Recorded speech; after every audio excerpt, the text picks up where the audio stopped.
એ તો અજર ને અમર છે. ભગવાનની કૃપા તો અમારા પર છે.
ભગવાન અમે જીવ છીએ.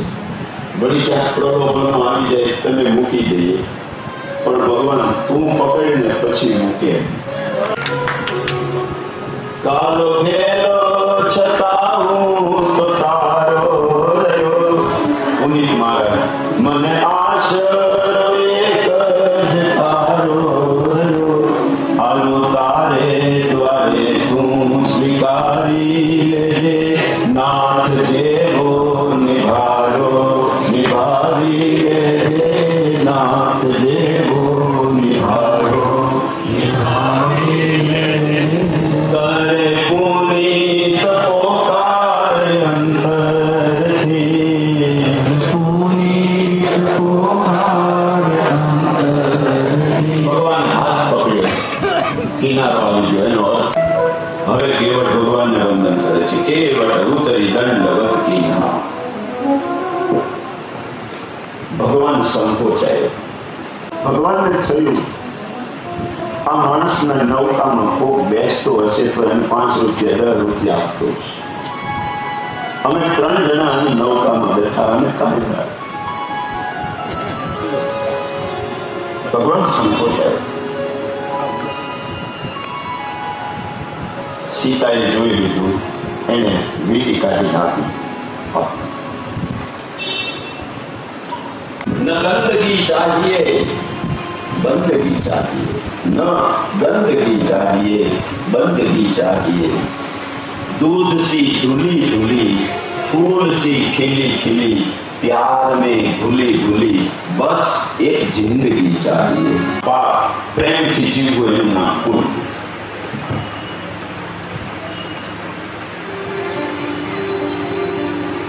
બસ પત્ની પતિ ઉપર પ્રેમ કર્યા કરે, પતિ પત્ની ઉપર પ્રેમ કર્યા કરે.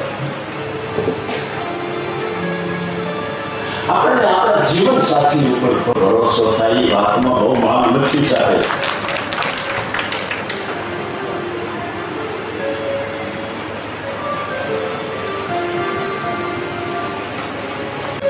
કેવો ઢકળાઈ ગયો, કેવો ઢકળાઈ ગયો. પહેરવા લુગડા નથી આવવાના.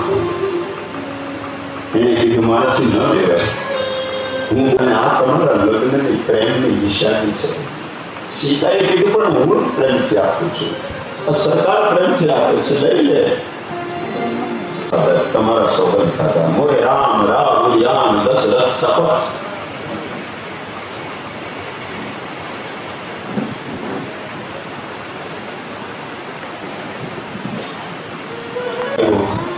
ઉતરાય મારાથી ન લેવા.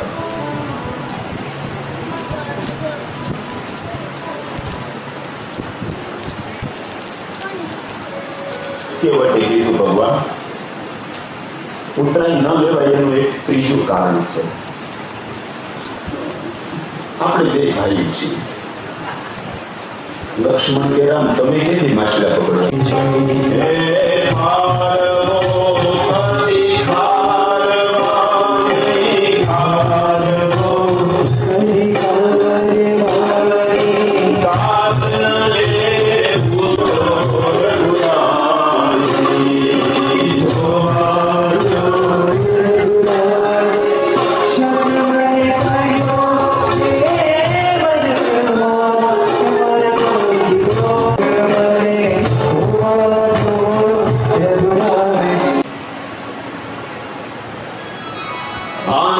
જીવન મરણ જસ એના હાથમાં છે, પણ જસ અપજસની ચિંતા કર્યા વગર સારું કામ કરતા એવું એ આપણા હાથમાં છે.